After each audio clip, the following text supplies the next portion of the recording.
Welcome to Politics Done Right. I am your host, Egberto Willies. This is a progressive program that will take the mystery out of politics.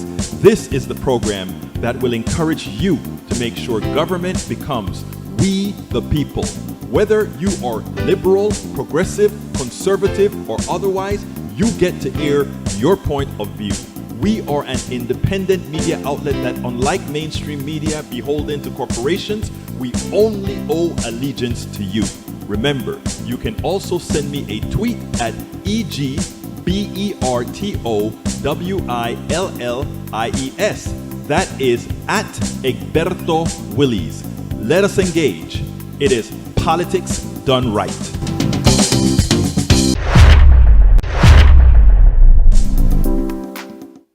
Well, folks, welcome to one more edition of Politics Done Right. I'm Egberto Willies, your host. Thank you so kindly for being part of the show. We're going to have a great show for you today.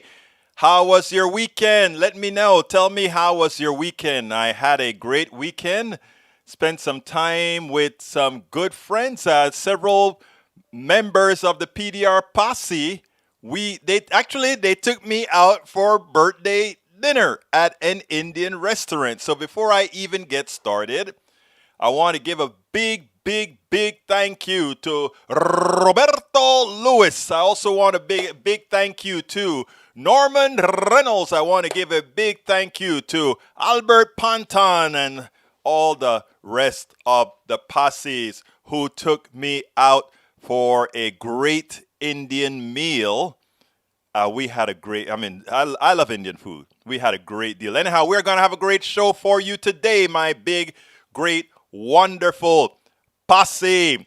Pam M says, had a good weekend, did you? Yes, I did. Went out to dinner with my other posse members. Dev Keenan, hello from Toledo. Welcome aboard, Dev Keenan. And of course, we have Brige MCP. Awesome weekend with family. Great, Brige. I know you had a good time. Great family. She says, hey, fellow peeps.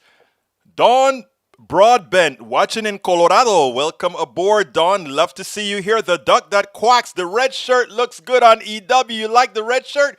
Go to politicsandright.store or go to right there on YouTube on the rack and get one, and then take a picture, send it to me. Let's post it all up. Pam, that's good. Great. Anyhow, Dawn Brentwood, watching from Colorado. Welcome aboard. Nanette Bird Smith. Hi, y'all. AVQ, of course, is here with his AVQ. Rodnan, how many things do you have there today? Anyway, you know I love you, brother. Let's get busy. Maka Rodnan says he posted Sasha Johnson, BLM activist is in critical, yes, in England, an activist in critical condition after gunshot to the head. Shooting in Southwark, London came after numerous death threats. Says her taking the initiative party random acts of violence feels kind of unlikely. Sasha Johnson is the hashtag BLM, Black Lives Matter. Makaruddin also says, New York Attorney General James unveils bill to limit cops' use of force to standard of absolute last resort. Don't use force on an already subdued suspect. That should have gone without saying. That's now a crime. Some police officers are so out of control that our legislatures actually had to write this into law. Are they out of control? Yeah, they are out of control.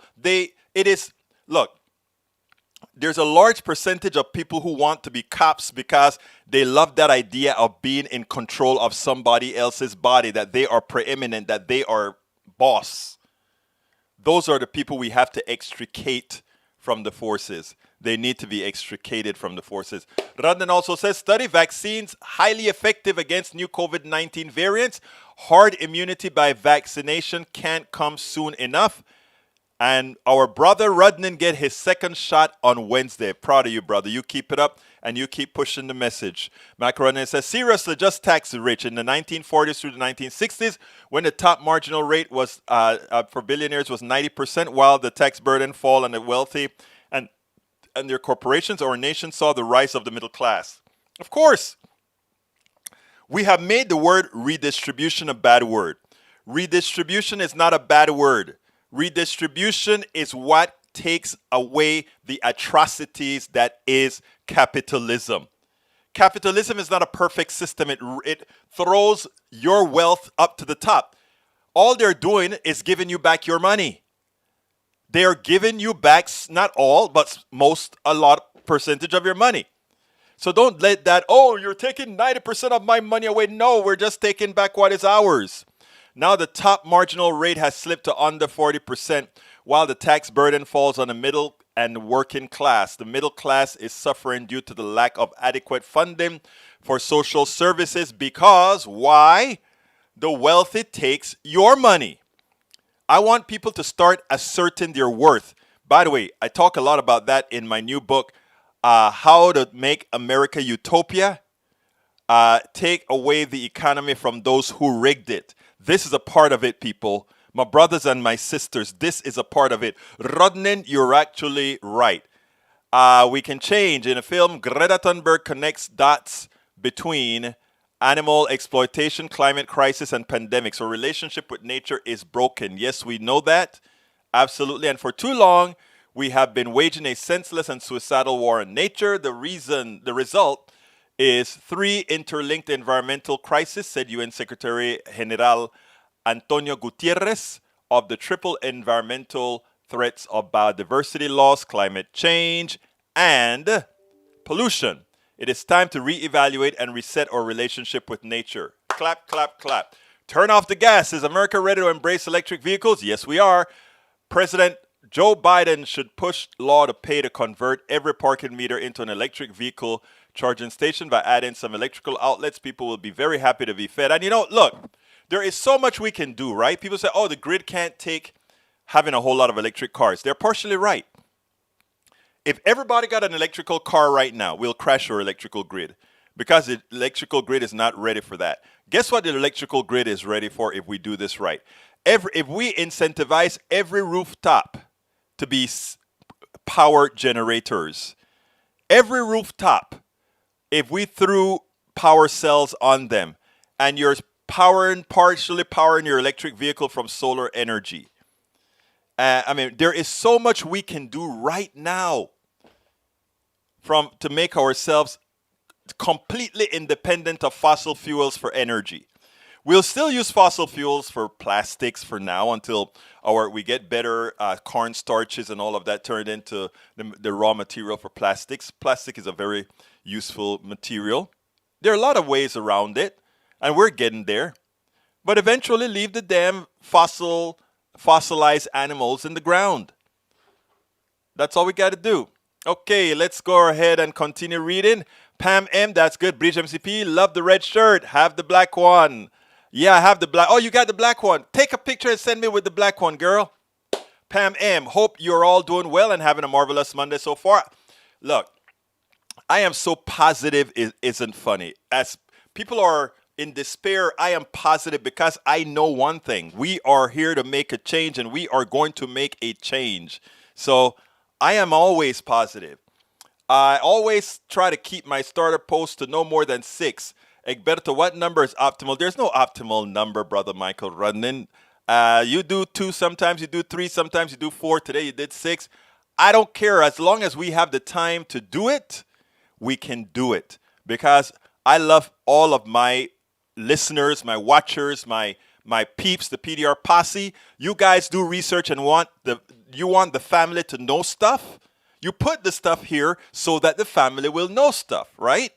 So no, there's no limit. If I can't get to it, I just don't get to it. But if you guys find things that you think it's something that the rest of us will want to see, by all means, bring it on. This is a collective.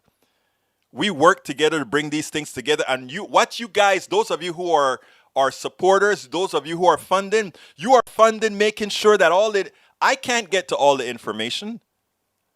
Michael, you can't get to all the information. Breach can't get to all the information.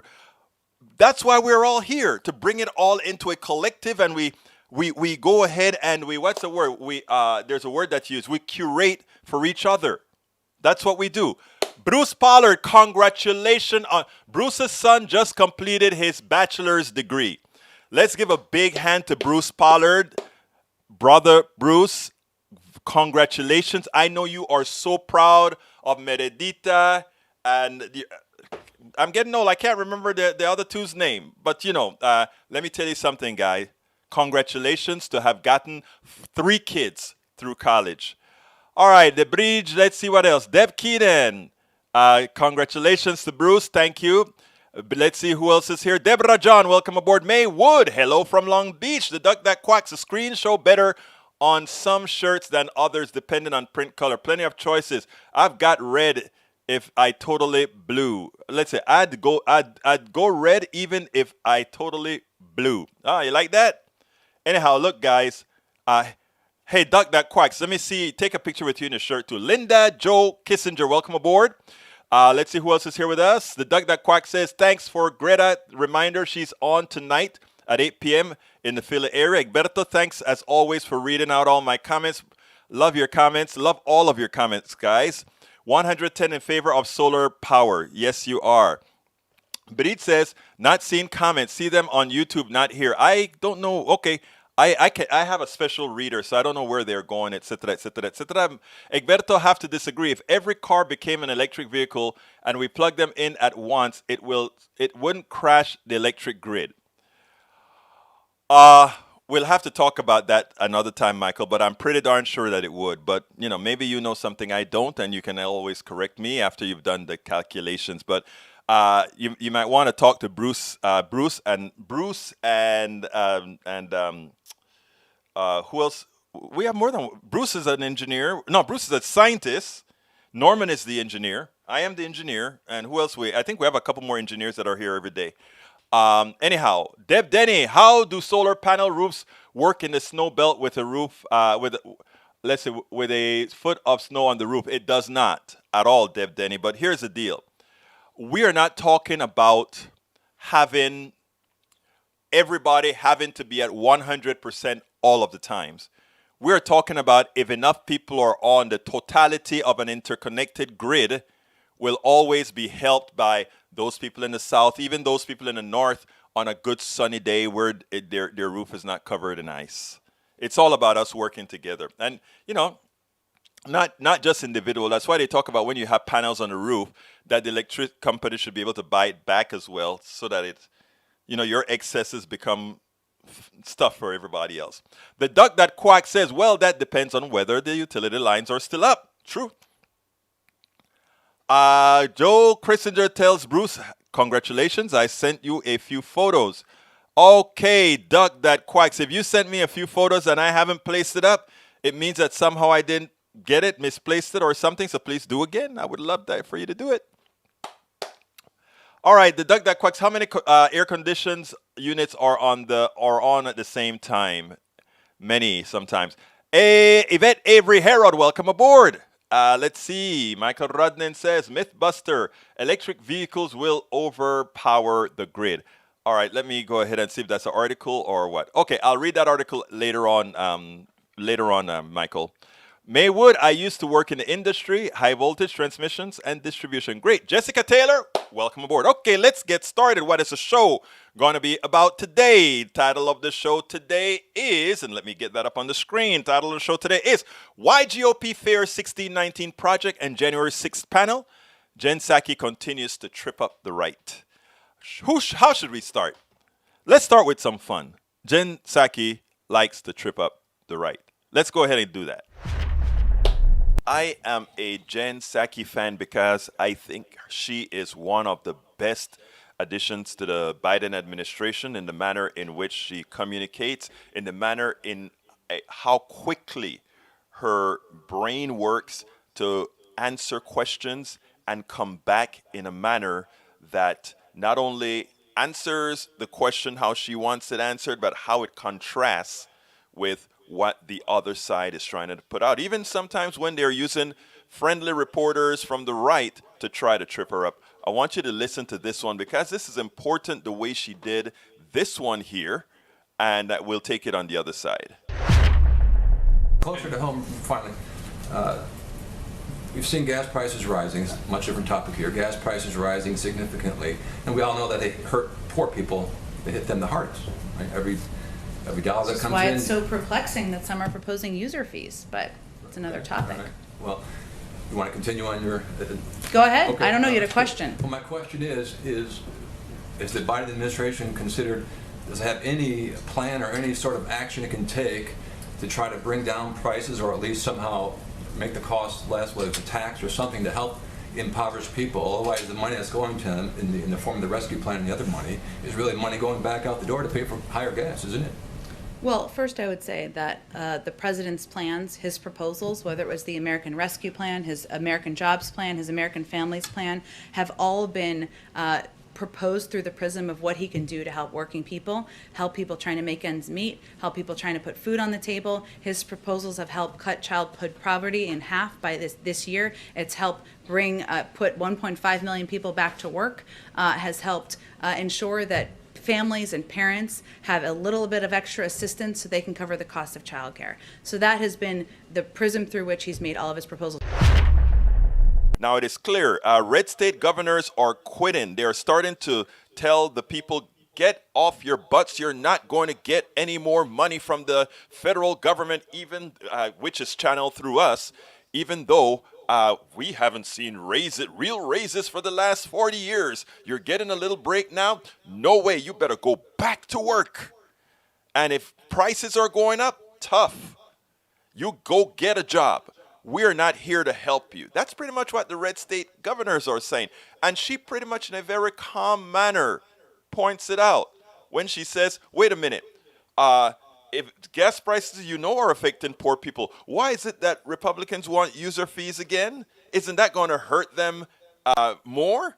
And by the way, what the president is doing is with the rescue plan, giving people a helping hand. She didn't have to say, and what Republican governors are doing is taking it away.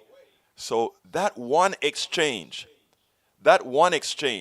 does so much for not only the person that is deep into politics, but for one who's listening to the news in a red state that hears, oh, we're not going to give you the $300 anymore. But you have Psaki saying, but the administration has provided you the rescue and your governor is not giving it to you. And by the way, why is it that for an infrastructure bill you want to add user fees? This is how narratives are created that we all can actually see in our personal economies. Absolutely. So, I mean, a lot of people don't get the intricacies of being a press spokesperson. You know, we can't be happy with Jan Psaki all of the times, right? I saw Jan Psaki spinning Israel out of this world. You know, I sat down there and I'm saying, come on, Jan, you have to make it clear that, yes, we support Israel, but we also support humanity and the Palestinians because all people are humans. You have to get that message better. I think there are two messages that I don't think she has been good at. One is the Palestinian-Israeli issue, and the other one has to do with what occurred recently with Belarus forcing that plane down, right? Because a reporter asked her today, hey, Jen, so if you think that was sort of a hijack by Belarus, when you pulled down that plane because you thought what's his name was on it, I don't remember the name of our guy, was that the same? Oh, she ran. I answered that question before. She didn't have a good enough answer. And again, I've listened to her constantly, and those are the only two times I've seen her falter. And the funny thing about it is there's a good likelihood that so many people wouldn't have seen that as a falter, just as a dodge. Well, we as progressives, we want all the answers all of the times. And, but anyhow, but all in all, I think she's doing a great job. The narrative that she ensures gets out there is what I think other progressives and Democrats need to listen to. We have to keep our pressure on Biden. We have to be careful with Manchin, but we got to keep the pressure on Biden so that he doesn't think that we're going to do what we did during the Obama years, which is for the progressives to sit back because, we don't want to hurt his presidency. You know what I said? Personally, I was completely wrong with Obama. When we did that, we can't do that again. All right, let's see. The duck that quacks. I'm in the PGM grid, and they never speak of any issues with supply problems anymore. That's California, isn't it? You're talking, anyhow. And the juice you need whenever you need it. That's PSENG motto. All right, let's see. The duck that quacks, highest reliability of any grid in the country and lots of solar. Let's see what else we got. Hey, user fees, gotcha moment. Yeah, user fees. It's amazing that that is what the Republicans would like to pay for this bill with, right? And they say, well, why shouldn't those people who use the roads are the ones who pay for the roads? There are a lot of answers to that question. Number one, user fees are taxes, and in general, if those user fees are being funneled through a private company, it's a transfer of the wealth of the commons, all of our wealth, to a few. Secondly, with user fees, when they say, oh, but what you're doing is people who use it should pay for it, those people who are paying to go on those special roads, they alleviate traffic for all those who are not paying. So them paying for that road give those that are not paying a lot of benefit as well. Nope, all of us should pay for it. And it's called take it out of the general tax fund. I want everybody to understand that whenever people talk about user fees and all these other things, they're talking about us ultimately transferring our wealth to the top. Let me give an example. When you have the user fees, and these freeways are built, these toll roads are built, the big trucks that have always stayed on the road and must stay on the road. Generally, they don't go on these toll roads. They're going to have much better traffic, much better efficiency. So in effect, once again, we the masses pay to have our wealth transferred to the top. The only solution always in a capitalist society are twofold. You got to tax and you have to have redistribution. They like to talk about capitalism is the efficient allocation of resources. That's false. Capitalism is the efficient allocation of resources to be stolen by those who own capital. Period. It's not an argument. It's not a discussion. That is what it is. If you have capital, you can exploit anything and anyone. If you don't have capital, you cannot. But government is supposed to trump capital. Who's government? We the people trump capital, and we decide as we the people how capital is managed within our economic system. We have to keep those things in our heads and not let somebody make you believe that there's a mythical market out there that knows what's best. The market will dictate. There ain't no market. Is there a supply and demand issue? Yes, because that's how we work it. Let me give an example. Everybody complaining gas prices are going through the roof. Does it cost more to make a gallon of gas when it's in higher demand than not? No. So supply and demand does one thing, right? It says, all right, we keep raising the price of gas so that people use less. But the only people that will use less are those who can afford it. The poor, right? So in certain areas, as opposed to supply and demand, we should have other types of mechanics. I don't exactly know what they are, right off the top of my head. All I know is in things that are a necessity for people, if you only think supply and demand, which supply and demand is something that really works, right? If you reduce the supply, increase the demand, it puts a stress on supply, prices go up because people would pay more. But if we have controls on certain items to prevent that, to preclude that, for humane reasons, we don't have that issue. But that's another subject for another time. But we do discuss some of that in my book, How to Make America Utopia, Take Away the People Who Rig the Damn Economy. All right, Michael, I recommend ground mount systems in high snow areas. They can be cleared. That's very true. That's one that's on poles, I believe, and on a slant. Michael Rudden says people have been stuck at home for over a year. Now that people are getting vaccinated, they're getting ready for travel. This will cause more demand for gasoline, hence a rise in price. Exactly. And by the way, I went out. I did my first rally, political rally, 2 weeks ago. I went out to dinner this weekend from two of my great supporters here at Politics Done Right. Paul Fleming, ATL, you're checking in. Welcome, brother. Let's see. Bridge MCP says companies are making up for their lost greedy bastages. I hear you, girl. I hear you. The duck that quacks. I'm a registered piker. We live along the white and black horse pike. Hey, by the way, I did Pikes Peak. What was it? Pikes Peak. I think I drove down on the cycle. Is it Pikes Peak? Yeah, I think it was Pikes Peak. We went up to the top where you can barely breathe, you know. Linda Jo Kessinger says, hey, the duck that quacks. I am not far from 30 on Route 206. Bridge MCP, no, Michael, just saying that. Okay, rich people tax is imperative. Absolutely so, Bruce. Rich company tax is more important. Yes. Bruce Pollard said, buy American wherever possible. Agreed. Michael Rudden says, capitalism has a tendency to funnel wealth to the top, creating wealth inequality. Here's the deal. It's not tend to.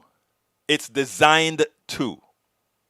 I want folks to actually understand that this is not by accident, this is by design. And if we do the calculations on how things work, if you're always talking about growth, and if your growth exceeds inflation, and inflation also includes wages, right? So if your growth supersedes inflation, it also means that those that you're employing are not growing as fast as those that are the owners of capital. And what happens then? We get what we see now, income inequality and wealth disparity. It's by design. Last year, we lost power once. Good. Let's see what else we got here. The duck that quacks says, my electric bill was $4.95 this month, and I charge the Tesla daily. The duck that quacks, are you bragging? My bill was more than 100 times that. No, let's not 100 times that. About 50 times that, dude. All right, Bruce Pollard, collection has to happen. Yes. Maybe we could agree on at tax. And Bridge MCP, they have no problem when the little guy owes taxes. Exactly. Retired over the road truck driver here. Oops. The toll roads were not paid by the companies I work for. Had to drive the non-toll roads, and the miles paid was for the shorter toll roads. There you go. That's my Peggy Lopez. Muchas gracias por decir lo que es una verdad. Thank you so kindly for speaking a truth. That's what I was trying to say earlier. That's a shame. And Bridge, yeah, that's what I knew. I have several friends that owns trucks and also have people who drive the trucks for them. It is just amazing how it is. Speaking of tax and gasoline, what's the average gas price in Europe? It's somewhere between $5 and $6 per gallon compared to $2.50 in the U.S. More than double. And you know what? They take externalities implicitly into consideration. In other words, they have better health care and all of that. And we know burning fossil fuels makes for worse health care, which means more sickness, which means you have higher health care costs. Important. All right, Egberto Willis, have you heard of or ever joined the AYH, American Youth Hostel? I cycled using them from New York to Vermont. No, I haven't, but I tell you, I was in D.C. when my daughter had the stroke, and when I was taking her home, she has a roommate, and I really didn't want to impose. I was going to just commute from a hostel. I was joining a hostel then to commute from the hostel to her place, but the roommate insisted that I stay in Ashley's room, so I stayed there when I went to take care of her. So you just have a lot of good people all around, man. You just have a lot of good people all around. Okay. Why E2247, welcome aboard. Why Emily Wilder, recent Stanford grad, fired for AP job over criticism of Israel? I tried to contact her. One of our listeners sent me an email on Friday, and he told me it happened, and he said, could you please interview her? I sent her a direct message on Twitter, but I hadn't heard back from her. I really wanted to interview her, but I haven't heard back from her yet. But E2247, we're on the ball with that, sir. AP staffers demand clarity on Emily Wilder firing with powerful open letter. I didn't read the letter, but I'm glad somebody did that. I don't brag, I just inform gleefully. Hey, duck that quacks, brother. Love you. You're bragging. Okay, Pam M. If the wealthy paid their fair share of taxes, the economy and costs of living would be a lot better. Yes, And they, listen, you know what is so funny about it, my dear brothers and sisters? If the wealthy paid their fair share and after a certain amount paid 90% in income tax, they won't miss a penny. They won't miss a penny. Let me tell you, when you acquire a certain amount of wealth and you think you want to hold on to it and not throw it out, there's a certain pathology there. It's not a hoarding pathology. It's more sinister than a hoarding pathology. You know, but you're absolutely right, Pam M. Linda Jo Kissinger says, "Hey, yeah, pollen for us Spinies right now is horrible. I know, I haven't been going out a whole lot, and now every time I go outside because of what's in the air, I kind of get a little bit stuff in my lungs, and like right now I'm a bit, you kind of feel it. All right, let's see. What time is it? 3:33. It's time for me to go. Reaganomics has never worked and never will. Exactly right. Staffers, let's story you broke. Guys, you guys are really hitting me up today.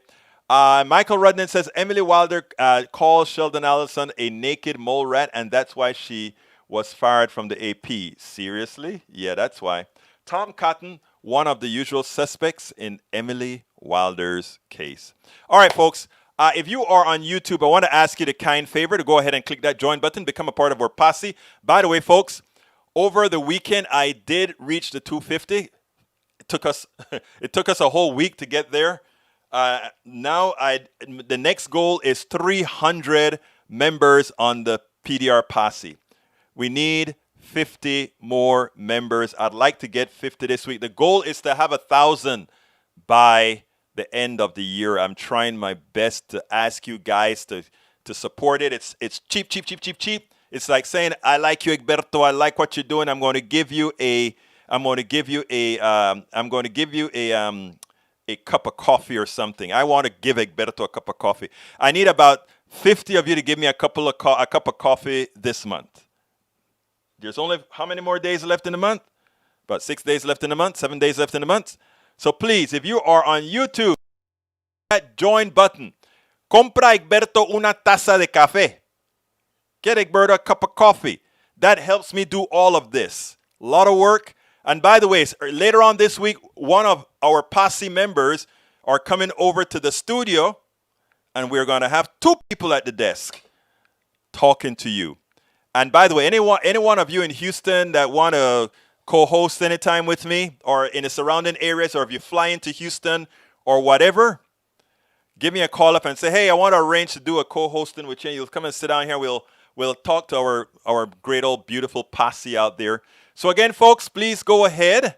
I do better with a $5 super chat every other month. Brother, I love you for it too. You have been consistent with your super chats. I love you for it, brother. So please, folks, if you're on YouTube, click that join button. And you know what? Our great Bridge MCP created a mug. If you want to get our mug, that is the link to get our mug. And I'm going to put that on the screen right this minute. And by the way, if you are not on YouTube, if you are on Facebook or Twitch or one of our other networks, you can simply go to politicsdoneright.com/YouTube, politicsdoneright.com/YouTube to become a part of our PDR posse. We're getting there. We need, look, here's what I need to get a producer and one other person to help out. I was talking to Tom Hartman yesterday. And, Tom has quite a few people working in his office. And I'm like, man, right now I'm still doing 16 hours a day, but it's only me right now. You have 6 people, so you're better. He's like, hell, Egberto, I don't know. I have 6 people, but I'm also going 16 hours a day. I'm like, okay, I'll shut up. But no, I do need some help to get some more stuff out. So the way I figured it, I need about 1,000 people on Patreon. Thank you very much for having been a patron for a very long time, Bridge MCP. I need 1,000 people on YouTube Live. And then we also have quite a few people that are doing the PayPal thing, where they do the subscription by PayPal, or they just donate every so often by PayPal to make sure we can get the message out. We don't charge. When you watch MSNBC or these stations, right? You're paying too. They get paid. They're getting advertising, and when they get their advertising and you buy the product from the advertising, in effect, that's an indirect way of paying. Here you are paying directly to say, hey, and that is if you can, of course, to say, look, I like to hear the truth, and I like to be a part of the news I'm getting. I like to be able to partake of the news. I like to be able to bring the news. I like to be able to do all of that. So thank you so kindly, E2247, for also being a Patreon. So we need all of your support. Anyhow, I just gave you the link to become a member on YouTube. Now, if you want to become a patron, here is the link. politicsdoneright.com/Patreon. politicsdoneright.com/Patreon. Patreon is spelled Patreon. By the way, I know Yvette is a patron as well. Thank you very much so kindly, Yvette. Let's see who else is here. And likewise, you can become a PayPal supporter via politicsandright.com/PayPal. And our books, actually more than 3 books, but the 3 political books, politicsandright.com/books, politicsandright.com/books. They are all there. All of everything that you get from our store as well, politicsandright.com/store. I promise you this, everything that you get goes right into supporting what I do. And I'm going to make a video and show you the setup here and show you what it looks like. And this one is going to be only for my YouTube members, though. It's going to be like a gimme, right? I'm going to walk into the room and show you, get up in the mornings, turn all these lights on, computers on. Well, the computers stay on because I monitor some stuff, and show what I come in. I write a blog. Actually, no, I read my news feed first to see if there's anything that I need to blog real quickly first. Then otherwise, I start making my videos, and you guys see how I do the videos. I'm show you how I do some of those things when I get some time. Want to see the setup, B? I'm going to give you the setup, Breach. Give me a few times. I got to clean up this office. It's a mess. You know, Norman's coming over to co-host this week, and I told my wife, and my wife said, hey, you better clean that office up before he gets here. Like, look, Norman's my brother. Even if my office is not all that tight, it's not going to be a big deal. All right, I'm done with that. Let's go ahead and go with the other video. Here's the one that I wanted to do. I'm going to start with Republicans and their lies, right? Their imitation. And then I'm going to go with what Ta-Nehisi Coates had to talk about on the Tiffany Cross show. So let's listen to Republicans, and then we'll take it on the other side. Many ask me why I am compassionate towards the Trump supporter, the right-wing ideologues, those people who seem to many of us that they're ill-informed, misinformed, gullible, willfully ignorant. And the reason is because I understand the dynamics of what's going on. I want you to listen to this, and then we'll take it on the other side. Because these Republicans that are misleading their fold, it plays a part. Democrats have said the events of the Capitol on January 6th were an assault on our democracy. And if that's true, if disorderly conduct in a restricted building is an assault on democracy, then what do we call setting fire to a federal court in Portland, Oregon, where people inside, what do we call that? 19 people died during BLM riots last year. Hundreds and hundreds were injured. 2,000 police officers were injured from BLM riots last year.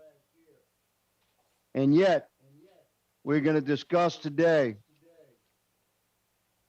as if none of that happened, the events of January the 6th. At 2:07, a mob of Trump supporters breached the steps. I don't know who did a poll that is Trump supporters. It was Trump supporters who lost their lives that day, not Trump supporters who were taking the lives of others. Constituents demand answers, but the truth is being censored and covered up. As a result, the DOJ is harassing peaceful patriots across the country. So was January 6th an insurrection, or could it be more accurately described as a mob of misfits? There was no insurrection, and to call it an insurrection, in my opinion, is a bold-faced lie. You know, if you didn't know the TV footage was a video from January the 6th, you would actually think it was a normal tourist visit. Now, you may ask, but didn't everybody see what they saw on TV? The answer to that, no. Didn't everybody really understand what was going on? When you have an industry that is dedicated to misinforming, when you have an industry that is dedicated to putting a second narrative onto something, when you have an industry that can suddenly tell you that Antifa and BLM are terrorist organizations and that what you're looking at is the infiltration of these groups. And when you're predisposed to believe these things because you still deep on in your core, you feel like you're losing something, you grab on to however willfully ignorant that message is that to you, you grab onto it because you need a justification for maintaining what you believe is a birthright going away. What we have to do, if many folks say, I don't have to do anything. Many folks say, well, we'll just let them be. But in a society where we all have to coexist, that is not a possibility. So in my humble opinion, what we have to do is find the entry points, like viruses find the entry points into the cell, and find a way to make a change. That is really, I don't know, I kind of got cut off there. What I said at the end is that is the only solution that I can possibly see. Because as it turns out, again, we are in one country. And these people didn't become delusional by themselves. These people weren't ill-informed by themselves. It is funny because when you see, I was talking to several of people, but I don't remember which other hosts I spoke to. I don't remember if it was Tom Hartman or who else.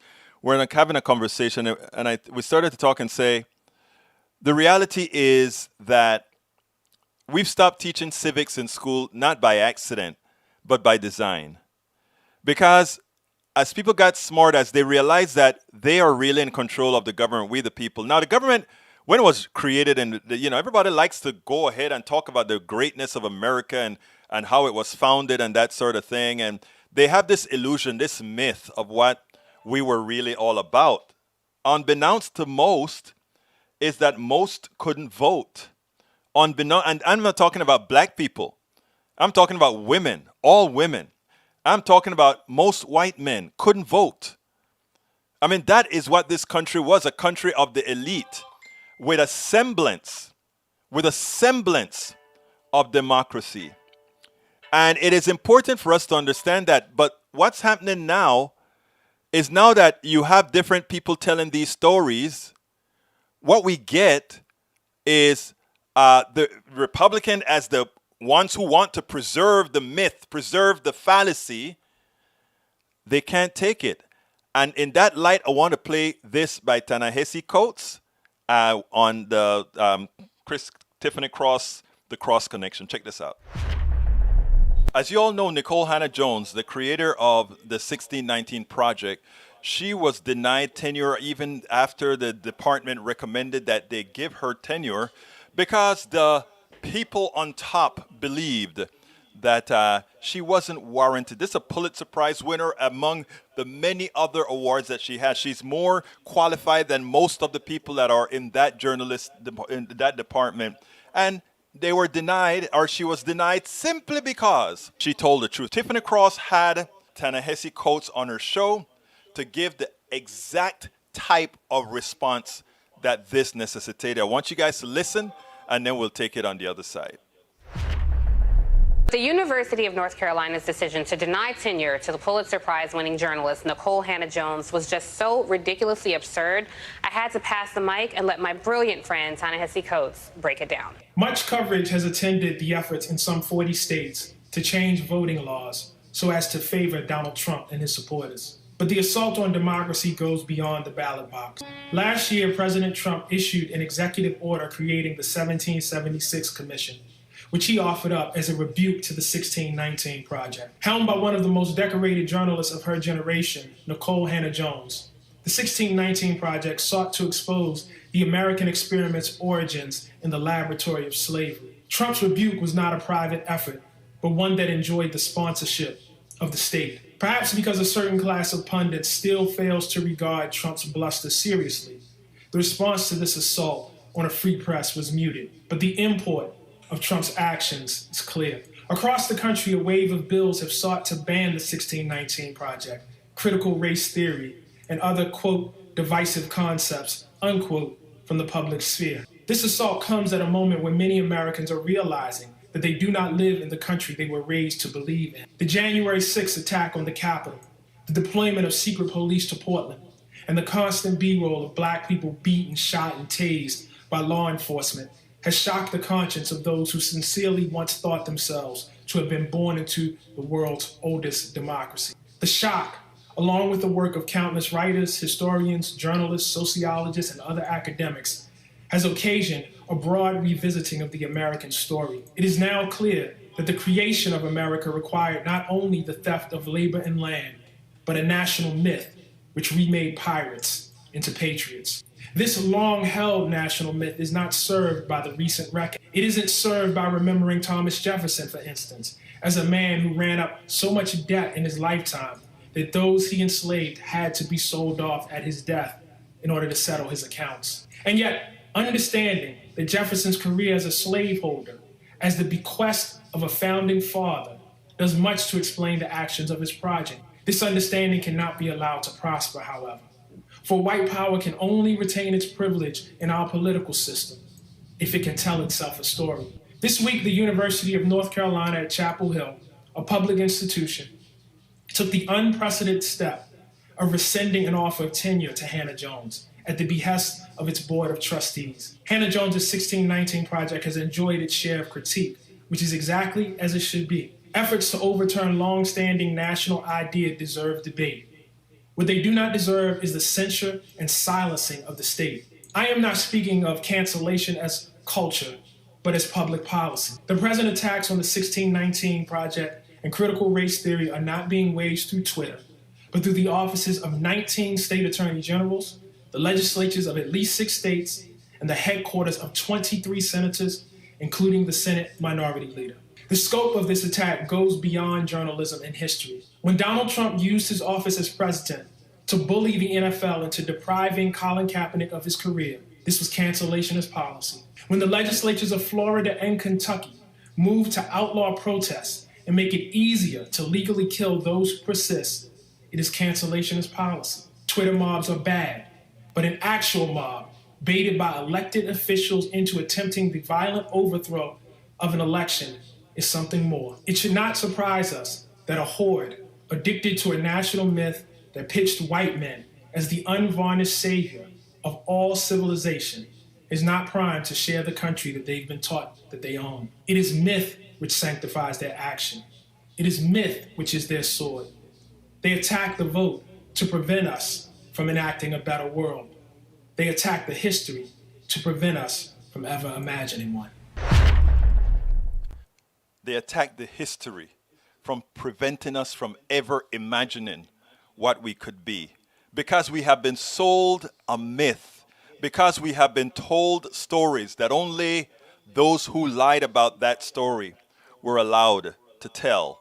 And every time one attempts to tell the story as it is, the reality, not blaming the offsprings, not blaming the immigrants from all over the world that has come here, but just telling the story as it is. They are attempting by the state, when you have attorney generals trying to stop the learning, trying to stop the teachings, trying to stop the educating, the truthful education of its populace, so that we can all understand how we got here. That is not acceptable. And it goes right down the line from not giving Nicole her tenure. We should be able going forward to allow us all to educate ourselves. That's what it's going to take. If we are to get away and get out of the morass that we're in right now, it's all about education. Yes, it's all about education, education, education. And look, again, I mean, right now the Republican Party, they're going berserk, not wanting to have critical race theory out there, not wanting to talk about the 1619 project, not wanting us to know our history. But it is so important that we understand our history. And it's going to make people feel bad. It's going to let people hate themselves. No, it doesn't. Or no, it shouldn't. Not if we teach education as it should be taught. I mean, first of all, if we as a country taught the very if we taught the most important thing, that the only thing that matters is humanity, right? Physical attributes does not trump humanity. Physical attributes, whether that be size, whether that be shapes, whether that be pigmentation, the fact of the matter is we're all from the same gene and we're all humans. Race was created as a social construct. So we learned that first. And that some powerful people decided to use a particular attribute of humanity as a delineation to inflict evil. It's not on everybody, it's on those powerful people. And we had a great discussion when we went out to dinner on Saturday with some of these issues, right? We have to, if we can get to that point in understanding, then when the Trump supporter or anybody else uses epithets, sexism, and all the other isms on you, you can come to the realization that that person just needs to be educated, right? And you don't take it personally because it's not anything on you, it is on them. When you reach to that point, and that is a point that I am in my life, right? That's why when people use all kind of epithets on me, for me, it's kind of funny, right? It's like, oh boy, this person having a bad day, man. Because when I tell you it has zero influence, I had another guest, another supporter of the show a few months ago. He was sitting here. My brother, white guy, was sitting down here. You remember who you are. And I don't think you're on today, Aquino. But Aquino was sitting down right here. And one of the callers called in and they called me the N-word. And they just kept on calling the N-words. And they had a chain of calls, one after the other. And my brother here was kind of quiet. He didn't know what to say. And all I said was, I guess you're having a bad day. And I think I did a blog about it just to kind of show people, the way you handle these things, right? And it's funny because Aquino later on, a few months later, he said, Egberto, I want to tell you something because I really didn't know how to react when I'm sitting next to you and I heard the person talking. I just did nothing. Is that what I was supposed to do? I'm like, what would you have done if the person just called in and said, hey, how you doing? Since you're addressing me, you would have left me to address it, right? Yeah. Looked at him and I said, brother, you didn't do a damn thing wrong. I don't give any credence to those things. And because if we all of us that are progressives that are out there trying to change the world, if we can build that up to not only say it, but believe it, then it doesn't matter what anybody call you. Doesn't matter what anybody thinks about you. None of that matters, right? And you can actually wait them out. It's like when I went and talked to my brother guys at the Rinky Dinky bar, right? They said a whole lot of things that could have frozen the conversation. But one person has to be the one that takes it so that the conversation can continue, so that the education can continue. One person has to take it. What I tell people, I say, oh, how do you tolerate that? That's the answer. A few of us have to take it so that we can move it a step forward. I'm not asking everybody to do it, but if you can handle it, do it. We're getting out of here pretty soon. Welcome. Let's see. Jessica says, it's been an ongoing thing with educators of color. Let me go up to the top because I think I must have missed the conversation. Michael Renner says, as it comes out, Trump supporters, they're a step worse than that. They're looking for at least reasons to anger, fear, and hate, and the right-wing bubble stirs those negative emotions. That's true. Pam says they're delusional. Michael says January 6th was an insurrection full of traitors who wanted to overthrow the government. That's true. There's a big lie being pushed in the right-wing bubble that they need a that's why we need a commission. All right, let's see what else we got here. Breach says they were using their citizenship to express their concern and make sure Congress did their job. Not. Linda Jo Kessinger says they know the truth. They're not delusional. They're lying. They just don't want to be found culpable and held responsible for the insurrection they caused. Yeah, they wish they had been successful, right? They know the truth. They're delusional. They're lying. They just don't want to be found culpable. I got that one already. Let's see. The Trumpists I truly believe the only way to retain power is to shift democracy to fascism. The related loos have broken through with the party. This is truly a messaging war. This is truly a time that we make things work for the masses to shut this down. I agree. Jessica to Rudnan. Michael Rudnan also, where parents need to instill and invest in educating their children in a non-biased way so children don't repeat history in hate and prejudice. Absolutely. Message of the day, Jessica.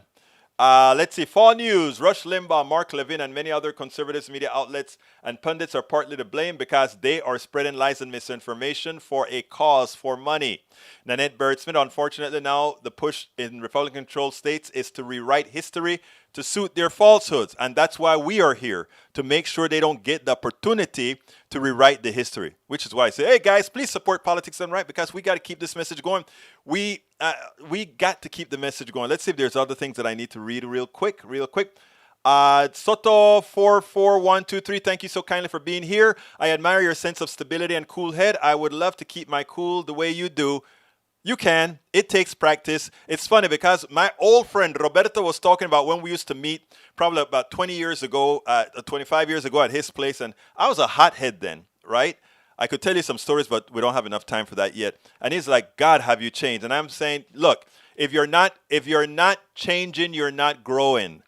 If you're not changing, you're not growing. None of us know it all, so we change. Michael Rudnan said he's stepping up. Bye. Have a good one. Good show. Thank you very much, Bleach MCP. Look, we're getting out of here pretty soon. Once again, please, if you are on YouTube, click that join button and become a member, a subscriber. It's cheap, and you help us at the message. We finally got to our 250 on our 250 paid members on YouTube.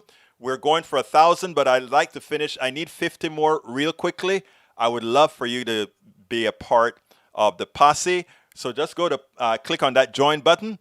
Alternatively, if you are on some other network, just go to politicsdoneright.com/YouTube, politicsdoneright.com/YouTube. Get our books at politicsdoneright.com/books. I got to get out of here, folks. My name is Egberto Willies. This is Politics Done Right, and you know how I end this, baby. I am what? Out!